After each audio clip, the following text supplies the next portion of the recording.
नमस्कार, स्वागत है आप सभी का यूट्यूब चैनल पर। तो देखिए फ्रेंड्स, क्लास 9th और 10th की जो ज्योग्राफी है, इन दोनों का चैप्टर बहुत लंबा हो जाता है, खंडों में बांटा गया है। ठीक है, एससीईआरटी और एनसीईआरटी के कुछ जो अध्याय हैं वो तो दोनों में सेम है, लेकिन जो कुछ अध्याय हैं खंड क ख करके विभाजित किया गया है। तो इसको हम लोग 2 वीडियो में पढ़ेंगे। ठीक है, आज हम लोग खंड क में अध्याय 1 जैसे संसाधन एवं उपयोग के कम से कम 150 प्रश्न देखेंगे। ठीक है, जिसमें कि बहुत सारे आप लोगों को प्राकृतिक संसाधन हो गया, जल संसाधन हो गया, खनिज संसाधन, इन सभी से प्रश्न दिखाई देंगे। तो चलिए बढ़ते हैं अपने टॉपिक की तरफ और बिना देरी किए हुए। और हाँ, चैप्टर वाइज जो रीडिंग लगा रही थी वो भी बहुत मोस्ट इंपॉर्टेंट है, तो उसकी प्लेलिस्ट बनी हुई है, आप लोग ज़रूर वहाँ पर चैप्टर देख लें इससे। तो हमारा पहला चैप्टर हो जाता है संसाधन एवं उपयोग। ठीक है, यानी ये खंड क चल रहा है। पहला प्रश्न है, तो काली मिट्टी का दूसरा नाम क्या है? तो ये तो सबको पता होगा कि काली मिट्टी का दूसरा नाम क्या है, रेगुर मिट्टी है। ये इजी क्वेश्चन आ गया। 1-2 तो 1-2 आसान, थोड़ा हल्का, उससे भारी, फिर भारी, 3 लेवल का तो प्रश्न पूछा ही जाता है। दूसरा क्वेश्चन है हमारा, किसने कहा था संसाधन होते नहीं बनते हैं? मतलब किसने ये कहा है कि संसाधन होता नहीं है, इसको बनाया जाता है? निमर मैज ने, हाफ मिन्सजर ने, ऑर्थर ने या फिर फिशर ने? तो ये किसने कहा है? तो ये किए हैं निमर मैज ने। रात में रिकॉर्ड करते समय लगता है कि आवाज़ ही नहीं निकल रही है मेरी। आगे देखते हैं, उत्पत्ति के आधार पर संसाधन कितने प्रकार के होते हैं? देखिए, उत्पत्ति के आधार पर पूछ रहा है कि संसाधन जो है कितने प्रकार के होते हैं, तो वो होते हैं 2 प्रकार के। आगे बढ़ते हैं, उपयोगिता के आधार पर संसाधन कितने प्रकार? उपयोगी के आधार पर 2 प्रकार के, और उपयोगिता के आधार पर कितने प्रकार का होता है? तो वो होता है 6 प्रकार का। ठीक है, संसाधन। आगे बढ़ते हैं, इन सभी को हम लोग देखेंगे कि 2 प्रकार कौन है, 6 प्रकार कौन है। स्वामित्व के आधार पर संसाधन कितने प्रकार के होते हैं? तो स्वामित्व के जो आधार पर संसाधन होते हैं वो होते हैं कितने प्रकार के? 4, 5, 3 या फिर 8। तो वो होता है फ्रेंड, स्वामित्व के आधार पर, कौन सा क्वेश्चन छूट गया? स्वामित्व के आधार पर 4 होता है। अभी ही देख लीजिए इसको। देखिए, चैप्टर जो है, जब मैं चैप्टर वाइज रीडिंग लगवा रही थी, क्लास 10th की प्लेलिस्ट बनी हुई है, उसको जाकर के आप ये फर्स्ट चैप्टर जरूर देख लीजिएगा। देखिए, उत्पत्ति के आधार पर 2 भागों में बांटा गया है, जय एवं अजय। समाप्तिया के आधार पर 3 भागों में 2 भागों में नवीनीकरण योग और अनवीनीकरण योग। स्वामित्व के आधार पर अभी प्रश्न पूछ दिया ना, तो 4 भागों में वर्गीकृत किया गया है, व्यक्तिगत, सामुदायिक, राष्ट्रीय और अंतर्राष्ट्रीय। और विकास के स्तर पर अगर पूछ लेता है तो इसको भी 4 भागों में विभाजित किया है। ठीक है, संभावी हो गया, विकसित हो गया, विकसित भंडार हो गया और संचित कोष हो गया, यानी इसको 3 भागों में विभाजित किया गया है। ठीक है, आगे बढ़ते हैं। देखिए, पहला चैप्टर से ही कितना क्वेश्चन पूछ लिया, सिर्फ वही 4 पॉइंट से। विकास की स्थिति के आधार पर संसाधन को कितने प्रकार में बांटा गया है? संसाधन को अभी देखे थे कि विकास के आधार पर संसाधन को कितने भागों में, तो 3 भागों में बांटा गया है। ठीक है, कौन कौन सा? संभावी हो गया, विकसित भंडार हो गया और संचित भंडार हो गया। सौर ऊर्जा किस प्रकार का संसाधन है? सौर ऊर्जा जो है किस प्रकार का संसाधन है? तो वो है नवीनकरणीय। ठीक, तट रेखा से कितने किलोमीटर क्षेत्र सीमा अपवर्जक आर्थिक क्षेत्र कहलाते हैं? तट रेखा से देखिए पूछ रहा है कितने किलोमीटर, तो वो 200 किलोमीटर। बुक आप लोग ज़रूर चैप्टर वाइज जो रीडिंग लगा है उसको देखिएगा, नहीं तो पछताएंगे। 200 किलोमीटर। कोयला किस प्रकार का संसाधन है? अनवीनीकरणीय है या नवीनीकरणीय है? तो कोयला जो है अनवीनीकरणीय संसाधन है। अगला प्रश्न है, डाकुओं की अर्थव्यवस्था का संबंध किससे है? संसाधन के उपयोग से, संसाधन के दोहन से, संसाधन के आय व्यय से या फिर इनमें से कोई नहीं? तो डाकुओं का पूछ रहा है कि डाकुओं का जो अर्थव्यवस्था है वो संबंध किससे है इनमें से? तो वो संबंध है उनके संसाधन के दोहन से। डाकू लोग क्या करेंगे? लकड़ी उकड़ी काटते हैं, मतलब उसका दोहन करेंगे। प्रथम पृथ्वी सम्मेलन कब और कहाँ आयोजित किया गया था? तो प्रथम जो पृथ्वी सम्मेलन था वो कहाँ आयोजित किया गया था? तो वो आयोजित किया गया था 1992 में रियो में। ठीक है, जो कि ब्राज़ील में है। द्वितीय पृथ्वी सम्मेलन कब और कहाँ आयोजित हुई थी? तो द्वितीय पृथ्वी सम्मेलन वो आयोजित हुई थी 1997 में न्यूयॉर्क में। ठीक है, इसका आंसर क्या हो गया? 1 हो गया। तृतीय पृथ्वी सम्मेलन कब और कहाँ आयोजित हुई? 2002 में, 2003, 2001 या फिर 4 में? तो तृतीय जो पृथ्वी सम्मेलन था वो आयोजित हुआ था 2001 के जोहान्सबर्ग में। ये सभी इस बुक में दिया हुआ है चैप्टर में। क्योटो सम्मेलन का मुख्य उद्देश्य क्या था? क्योटो सम्मेलन का मुख्य उद्देश्य क्या था? तो क्योटो सम्मेलन का जो मुख्य उद्देश्य है वो है ग्लोबल वार्मिंग से। ठीक, ग्लोबल वार्मिंग का घटक कौन सा है? नाइट्रोजन, मीथेन, कार्बन डाइऑक्साइड या फिर हाइड्रोक्लोरोकार्बन? तो इसका जो मुख्य घटक है यानी वार्मिंग घटक है वो है नाइट्रोजन। आंसर क्या हो गया? 1 हो गया। अगला प्रश्न है, विश्व पर्यावरण दिवस कब मनाया जाता है? तो पर्यावरण दिवस कब मनाया जाता है? 5 जून को। हमारे पास पेट भरने के लिए बहुत कुछ है लेकिन पेट ही भरने के लिए कुछ नहीं है, यह कथन किसका है? महात्मा गांधी का, नेहरू का या फिर राजेंद्र प्रसाद? इनमें से कोई नहीं। तो ये है महात्मा गांधी का। ठीक, इसका आंसर क्या हो गया? 1 हो गया। नर्मदा बचाओ अभियान का नेतृत्व कौन कर रहे थे? नर्मदा बचाओ अभियान का जो नेतृत्व है वो कौन कर रहे थे? तो वो कर रहे थे मेधा पाटेकर। आंसर क्या हो गया? 4th हो गया। चिपको आंदोलन के प्रणेता कौन थे? तो चिपको आंदोलन के प्रणेता थे सुंदरलाल बहुगुणा। समुद्री सीमा क्षेत्र से राजनीतिक सीमा क्षेत्र के अंदर कितने किलोमीटर तक राष्ट्रीय आपदा निहित है। ठीक है, तो क्वेश्चन समझ गए और ये बहुत बार हम लोग डिस्कशन कर चुके हैं। तो इसका आंसर हो गया 1। मनुष्य, वनस्पति जात एवं प्राणी जात किस प्रकार के साधन है। मनुष्य, वनस्पति जात और प्राणी जाति, ये जो तीनों संसाधन हैं ये किस प्रकार के संसाधन हैं। संभावी संसाधन है, नवीनीकरण संसाधन है, जैव संसाधन है या फिर अजैव संसाधन। तो ये सभी क्या है, जैव संसाधन है। आंसर हो गया 3। एजेंडा 21 घोषणा का संबंध निम्नलिखित में से किस सम्मेलन से है। तो देखिए वो पृथ्वी शिखर वार्ता से है, रियो डी जेनेरो से। ब्रंटलैंड आयोग रिपोर्ट का संबंध किससे है। ब्रंटलैंड आयोग रिपोर्ट का संबंध किससे है। जलवायु परिवर्तन के प्रभाव को कम करने के उपायों से है, महिला सशक्तिकरण से है, सतत पोषीय विकास से है, कुपोषण की समस्याओं से है। तो वो सतत पोषीय विकास से है। अगला प्रश्न है, निम्नलिखित में से कौन सी मानवीय क्रियाएं भूमि निम्नीकरण के लिए उत्तरदायी हैं। अच्छा, मानवीय जो क्रियाएं हैं वो भूमि निम्नीकरण के लिए उत्तरदायी हैं। ऑप्शंस देखिए, वनोन्मूलन, खनन, अत्यधिक सिंचाई, अति पशुचारण। तो ये सभी आ रहा है। तो 1 2 2 3 4 2 4 उपयुक्त में से सभी। तो इसका आंसर हो जाएगा सभी। इस प्रकार की मृदाएं दक्कन पठार यानी बेसाल्ट क्षेत्र के उत्तर पश्चिम भागों में पाई जाती हैं। ठीक, और लावा जनक शैलों से बनी है। यह किस प्रकार की मतलब मिट्टी होती है जो कि उत्तर पश्चिम भागों में पाई जाती है और लावा जैसे शैलों से बनी होती है। जलोढ़ मिट्टी, लाल और पीली मिट्टी, काली मिट्टी या फिर लैटेराइट मिट्टी। तो वो किस प्रकार की मिट्टी है, तो वो है काली मिट्टी। आंसर क्या हो गया, 3 हो गया। नेक्स्ट, लैटेराइट मिट्टी के संबंध में कौन सा कथन असत्य है, गलत यानी। इस प्रकार में ह्यूमस की अधिक मात्रा पाई जाती है। इस प्रकार की मिट्टी में मतलब लैटेराइट मिट्टी में। अगला है, ये मृदाएं उच्च तापमान और अत्यधिक वर्षा वाले क्षेत्रों में विकसित होती हैं। नेक्स्ट है, लाल लैटेराइट मृदाएं काजू की फसल के लिए अधिक उपयुक्त होती हैं। इस प्रकार की मृदा अत्यधिक मात्रा में खाद और रासायनिक उर्वरक डालकर ही खेती की जाती है। तो देखिए ये सभी तो सही है, लेकिन इसमें असत्य पूछा है कि लैटेराइट मिट्टी को लेकर के कौन सी बातें गलत है। तो इस प्रकार की जो मिट्टी होती है उसमें ह्यूमस की अत्यधिक मात्रा पाई जाती है। मिट्टी से भी वीडियो बन चुका है भैया, प्लेलिस्ट चेक तो करो। पंजाब में भूमि निम्नीकरण का निम्नलिखित में से मुख्य कारण क्या है। पंजाब में निम्नीकरण का यानी मिट्टी कटाव का मुख्य कारण क्या है। गहन खेती, अधिक सिंचाई, वनोन्मूलन या फिर अतिचारण। तो इसका क्या मुख्य कारण है, अधिक सिंचाई। निम्नलिखित में से किस क्षेत्र में सीढ़ीदार यानी सोपानी खेती की जाती है। पंजाब में, पश्चिमी और मध्य हिमालय में, उत्तर प्रदेश का मैदानी भाग में या फिर हरियाणा में। तो वो किया जाता है पश्चिमी और मध्य हिमालय में।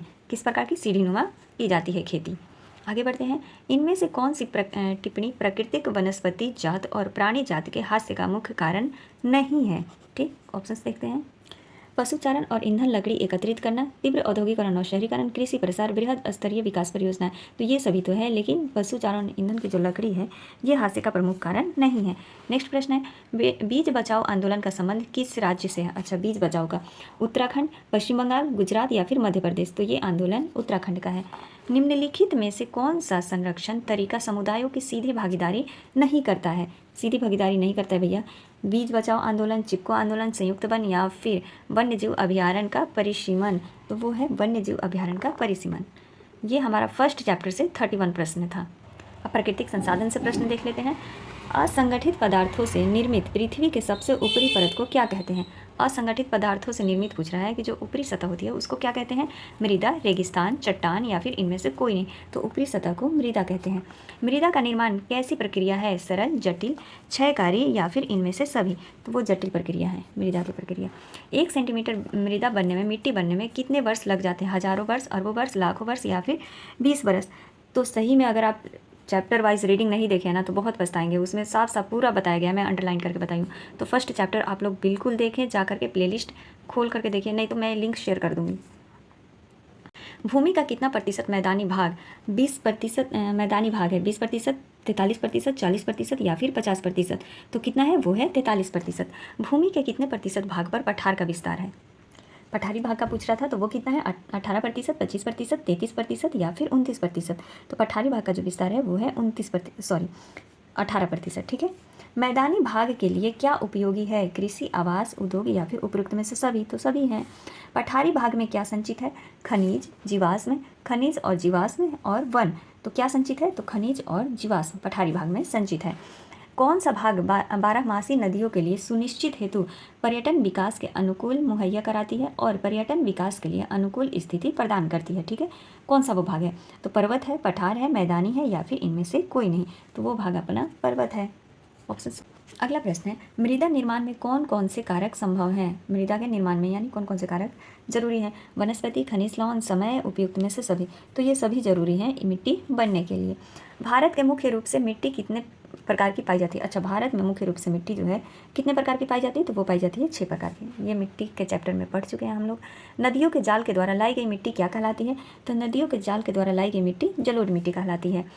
आयु के आधार पर मिट्टी कितने प्रकार की होती है? तो आयु के आधार पर मिट्टी जो है 2 प्रकार की होती है। पुरानी जलोढ़ मिट्टी को क्या कहते हैं?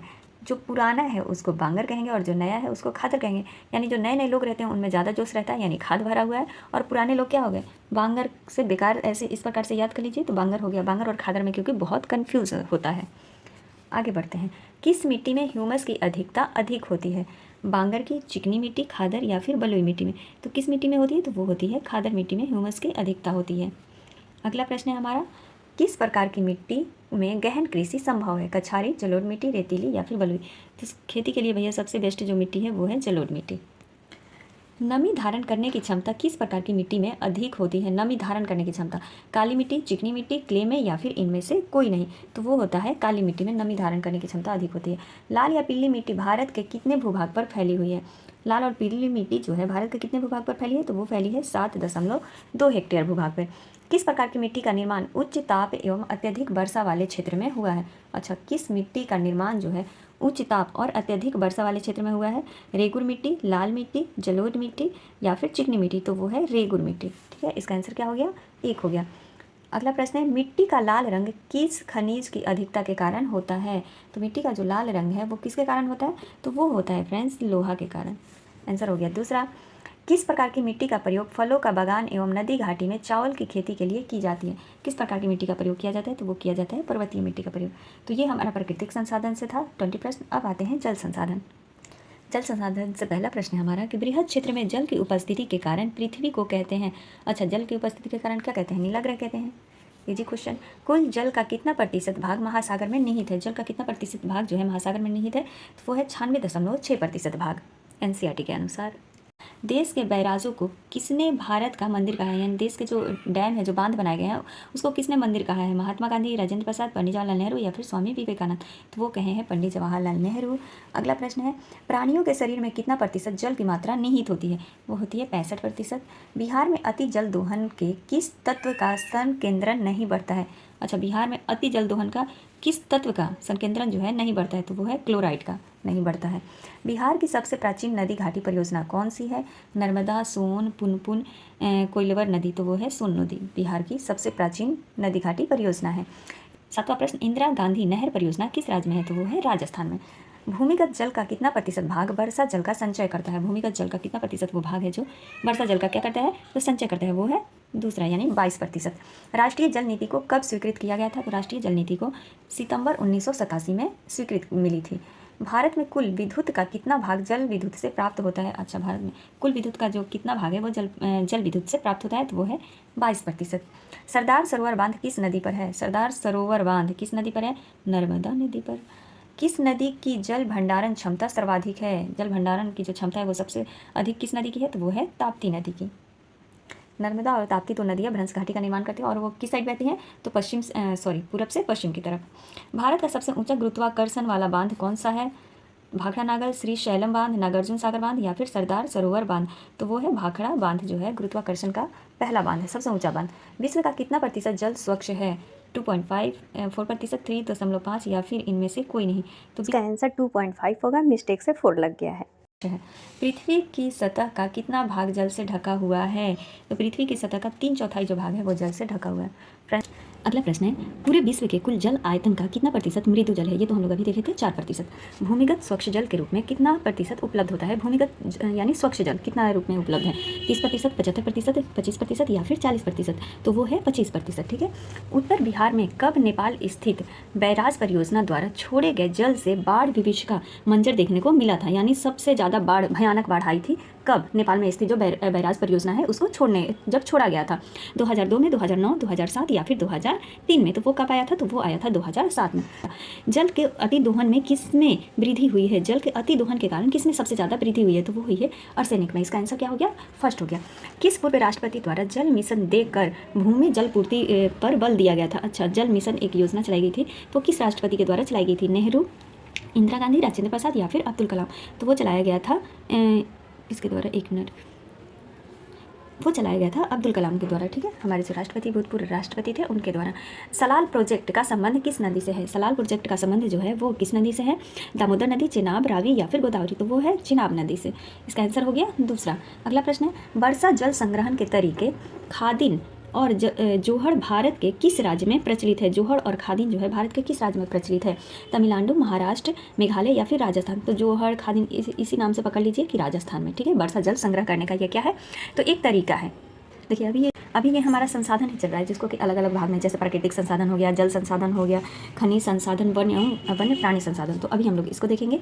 भारत में 2021 में कितने प्रतिशत भौगोलिक क्षेत्र में वन का विस्तार हुआ है? किसका पूछ रहा है? 2021 में। ठीक है, तो वो हुआ है फ्रेंड्स 24.62%। ठीक है, इसको याद कर लीजिएगा। आप अपने कुल भौगोलिक क्षेत्र के प्रतिशत के रूप में वन आवरण के मामले में शीर्ष राज्य है। अच्छा, कुल भौगोलिक क्षेत्र के प्रतिशत के रूप में जो वन आवरण के मामले में कौन सा राज्य सबसे ऊपर है? मध्य प्रदेश, मिजोरम, मेघालय या फिर नागालैंड? तो आवरण के मामले में जो शीर्ष स्थान पर है वो है मिजोरम। कहीं अगर गलती से एक दो ऑप्शन मिस्टेक हो जाता है तो प्लीज़ उसके लिए क्षमा कीजिएगा।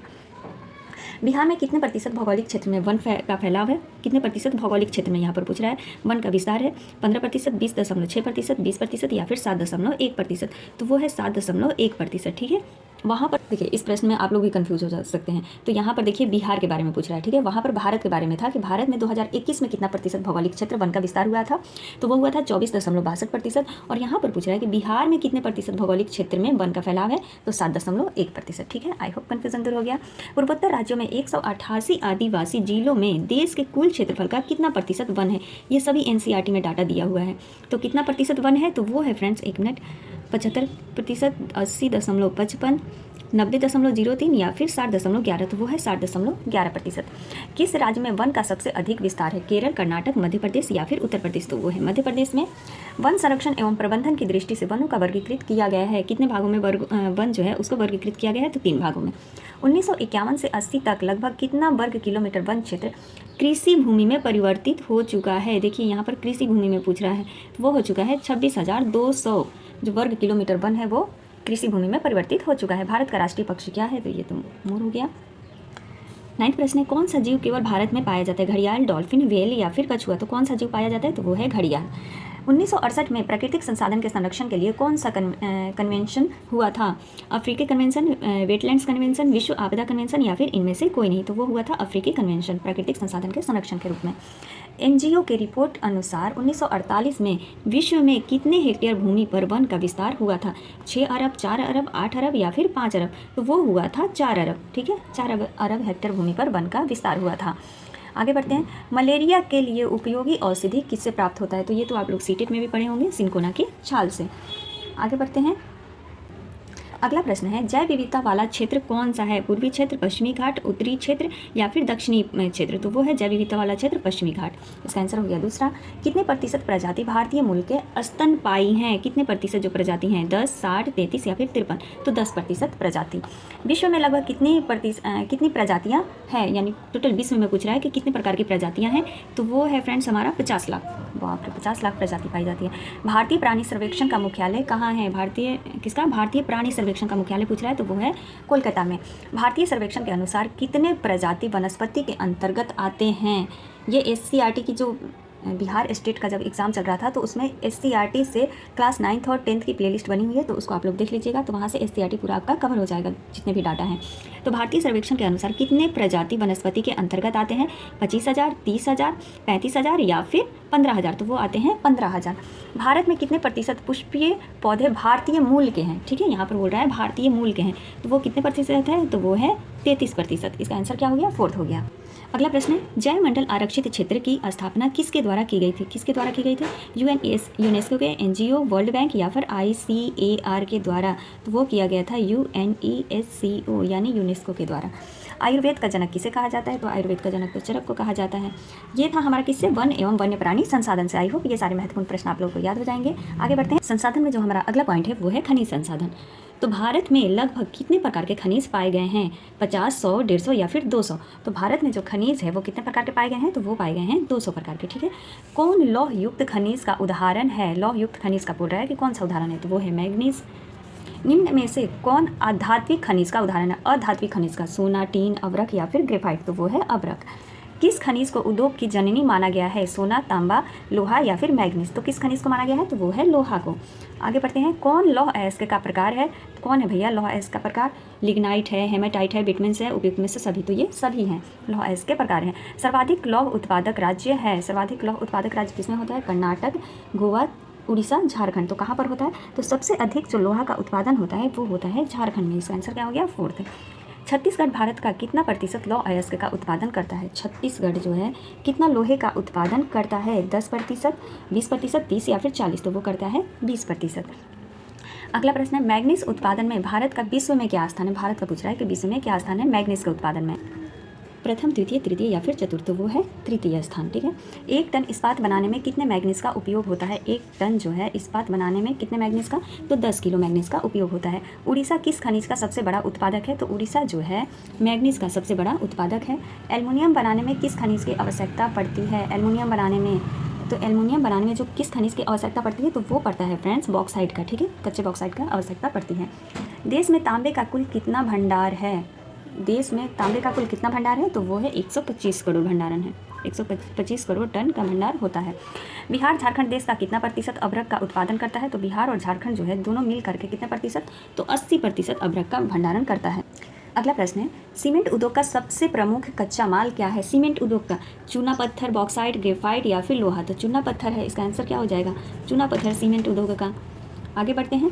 धात्विक खनिज पाए जाते हैं। धात्विक खनिज जो है कहाँ पर पाया जाता है? अग्नेय चट्टान में, अवसादी, कायांतरित या फिर इनमें से सभी? तो धात्विक जो खनिज है वो पाए जाते हैं अग्नेय चट्टान में।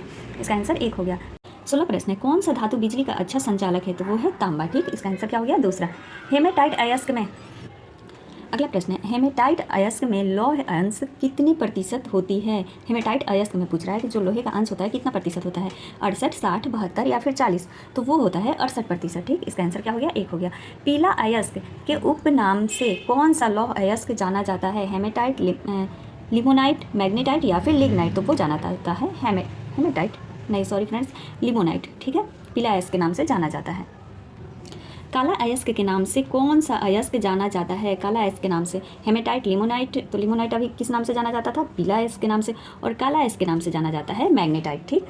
अलौह युक्त खनिज कौन सा है? अलौह मतलब जिसमें लोहा नहीं पाया जाता है। युक्त खनिज कौन सा है? सीसा, जस्ता, बॉक्साइट या फिर सभी? तो ये सभी हैं, नाम याद कर लीजिए कि इनमें लोहा युक्त खनिज नहीं पाए।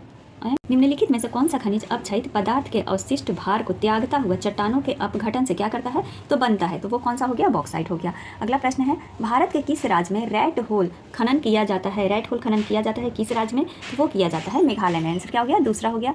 निम्नलिखित में से किस लौह अयस्क का उपयोग विद्युत उद्योग में विशेष रूप से होता है? विद्युत के उपयोग में तो वो होता है मैग्नेटाइट का, ठीक है, जिसको कि काला अयस्क भी कहा जाता है।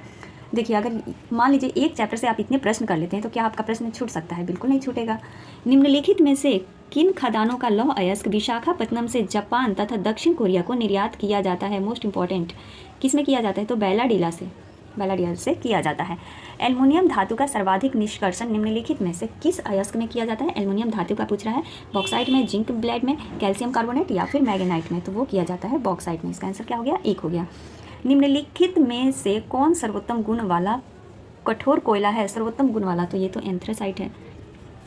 भारत में किस क्षेत्र में लिग्नाइट कोयले के प्रमुख भंडार मिलते हैं? किसका? लिग्नाइट कोयले का। तो वो मिलता है कहाँ? नेवेली में, ठीक है। कहाँ मिलता है? नेवेली में। छत्तीसगढ़ में कोरबा किस खनिज के उत्पादन के लिए प्रसिद्ध है? कौन सा? कोरबा जो है किस खनिज के लिए उत्पादन है? ऑप्शन देखिए, कोयला, मैग्नीज, अभ्रक या फिर लौह। तो वो है कोयला। अगला प्रश्न भारत में अधिकांश पेट्रोलियम पदार्थ किस युग की शैल संरचनाओं में पाया जाता है? देखिए कौन सा अधिकांश जो पेट्रोलियम पदार्थ है वो किस युग के जो शैल संरचनाएं हैं उसमें पाया जाता है? गोंडवाना में, टर्सरी में, क्रिटेशियस में या फिर कार्बोनिफेरस में? तो वो पाया जाता है टर्सरी में, ठीक है। टर्सरी जो पेट्रोलियम पदार्थ है वहाँ इस प्रकार की शैलों में सबसे अधिक पाया जाता है। एंड 30 प्रश्न है केरल में पाई जाने वाली मोनाजाइट केरल में पाई जाने वाली मोनाजाइट रेत में कौन सा खनिज पाया जाता है? ये सारे चैप्टर में आप लोगों को मिल जाएगा, जो भी पॉइंट यहाँ पर प्रश्न बनाया गया है तो वो पाया जाता है थोरियम में। तो ये था हमारा 30 प्रश्न किस चैप्टर से? खनिज पदार्थ से। ठीक है, अब जो अध्याय 1 में जो लास्ट हमारा संसाधन बच जाता है वो है शक्ति यानी ऊर्जा संसाधन, तो इसको भी देख लेते हैं। 5वां जो हमारा संसाधन आता है वो है ऊर्जा संसाधन। प्रश्न है किस राज्य में खनिज तेल का विशाल भंडार स्थित है? तो कहाँ है वो? तो असम है, और डिगबोई जाना ही जाता है तेल के लिए। भारत के किस स्थान पर पहला परमाणु ऊर्जा केंद्र स्थापित किया गया था? पहला परमाणु केंद्र कहाँ स्थापित किया गया था? कल्पक्कम, नरोरा, राणा प्रताप सागर या फिर तारापुर? तो वो किया गया था तारापुर में। इसका आंसर हो गया 4th। कौन सी ऊर्जा स्रोत अनवीकरणीय है? जल, सौर, कोयला या फिर पवन? तो वो है सौर। प्राथमिक ऊर्जा का उदाहरण नहीं है। प्राथमिक ऊर्जा का बोल रहा है कोयला, विद्युत, पेट्रोलियम या फिर प्राकृतिक गैस। तो विद्युत जो है प्राथमिक ऊर्जा का उदाहरण नहीं है। ऊर्जा का गैर पारंपरिक स्रोत है कोयला, विद्युत, पेट्रोलियम या फिर सौर ऊर्जा। तो फिर वही प्रश्न आ गया, क्या है? गैर पारंपरिक स्रोत है तो वो है सौर ऊर्जा। गोंडवाना समूह के कोयले का निर्माण हुआ था। गोंडवाना समूह के कोयले का निर्माण कब हुआ है? 20 करोड़ वर्ष पहले, 20 लाख पूर्व वर्ष पहले, 20,000 वर्ष पहले, इनमें से कोई नहीं। तो वो हुआ है 20 करोड़ वर्ष पहले। याद रखना है कोयले का निर्माण। भारत में कोयले का सर्व प्रमुख उत्पादक राज्य कौन है? पश्चिम बंगाल, झारखंड, उड़ीसा या फिर छत्तीसगढ़? तो सर्व प्रमुख पूछ रहा है तो वो है झारखंड। अगला प्रश्न है मुंबई हाई क्यों प्रसिद्ध है? कोयले निर्यात हेतु, तेल शोधक कारखाना हेतु, खनिज हेतु या फिर परमाणु शक्ति हेतु? तो मुंबई हाई जो है वो प्रसिद्ध है तेल शोधक के कारखाने हेतु। ठीक, इसका आंसर क्या हो गया? दूसरा हो गया। भारत का प्रथम तेल शोधक कारखाना कहाँ स्थित है? अच्छा, प्रथम तेल शोधक कारखाना पूछ रहा है कि कहाँ स्थित है। ऑप्शन से हमारा मथुरा, बरौनी, डिगबोई या फिर गुवाहाटी? तो वो है प्रथम तेल शोधक कारखाना, वो है मथुरा में, डिगबोई जो कि असम में है। ठीक है, अगला प्रश्न प्राकृतिक गैस किस खनिज के साथ पाया जाता है? प्राकृतिक गैस जो है यूरेनियम, पेट्रोलियम, चूना पत्थर या फिर कोयला? तो किस खनिज के साथ? तो वो पेट्रोलियम के साथ पाया जाता है। भाखड़ा नागल परियोजना किस नदी पर स्थित है? तो भाखड़ा नागल परियोजना जो है वो स्थित है हमारी सतलज नदी पर, और ये गुरुत्वाकर्षण वाली मतलब पहली परियोजना है। आगे बढ़ते हैं। दक्षिण भारत की सबसे बड़ी नदी घाटी परियोजना कौन सी है? दक्षिण भारत की पूछ रहा है कि सबसे बड़ी नदी घाटी परियोजना जो है वो कौन सी है? तो वो है फ्रेंड्स तुंगभद्रा नदी। जो तुंगभद्रा नदी घाटी परियोजना है वो दक्षिण भारत की सबसे बड़ी नदी है। ताप विद्युत केंद्र का उदाहरण है गया, झरिया, बरौनी या फिर कटिहार? तो ताप विद्युत केंद्र का उदाहरण जो है वो है बरौनी। इसका आंसर क्या हो गया? तीसरा। यूरेनियम का प्रमुख उत्पादक स्थल है कौन सा? डिगबोई, झरिया, घाटशिला या फिर जादूगोड़ा? तो यूरेनियम का पूछ रहा है तो वो है जादूगोड़ा। ठीक, एशिया का सबसे बड़ा परमाणु विद्युत गृह है। एशिया का सबसे बड़ा परमाणु विद्युत गृह कौन सा है? तारापुर, कल्पक्कम, नरौरा या फिर कैंगा? तो वो है तारापुर। किसका? एशिया का सबसे बड़ा परमाणु विद्युत। अगला प्रश्न भारत के किस राज्य में सौर ऊर्जा के विकास की सर्वाधिक संभावनाएं हैं? सौर ऊर्जा के विकास की सबसे अधिक संभावनाएं जो हैं वो किस राज्य में है? तो वो है राजस्थान में। इसका आंसर क्या हो गया? तीसरा हो गया। अगला प्रश्न ज्वारीय एवं तरंग ऊर्जा उत्पादन हेतु भारत की अधिक अनुकूल परिस्थितियां कहाँ पाई जाती है? देखिए ज्वारीय एवं तरंग ऊर्जा के उत्पादन हेतु पूछ रहा है कि अनुकूल परिस्थितियां जो हैं वो कहाँ पाई जाती हैं। ऑप्शन देखिए मन्नार की खाड़ी में, खंभात की खाड़ी में, गंगा खाड़ी में या फिर कोसी नदी? तो वो पाई जाती है खंभात की खाड़ी में। इसका आंसर क्या हो गया? दूसरा हो गया। नेक्स्ट प्रश्न है भारत में पहली बार कब असम घाटी में तेल के कुएं खोदे गए थे? कब खोदे गए थे भैया? तो वो 1866 ईस्वी में वो खोला गया था 1866 ईस्वी में। मुंबई हाई तेल क्षेत्र का पता कब लगाया गया? तो मुंबई हाई तेल क्षेत्र का जो पता लगाया गया था वो लगाया गया था 1975 ईस्वी में। एंड हमारा ऊर्जा संसाधन का लास्ट प्रश्न है कि प्रथम जल विद्युत संयंत्र की स्थापना कहाँ हुई थी? असम, ऊटी, आंध्र प्रदेश या फिर दार्जिलिंग में? तो वो हुई थी दार्जिलिंग में। तो ये हमारा जो अध्याय 1 से जो इतने सारे टॉपिक प्रश्न इंपॉर्टेंट बने, आई होप आप लोगों को पसंद आए होंगे। तो मिलते हैं अगली वीडियो में, तब तक के लिए आप सभी का दिल से धन्यवाद। Thank you.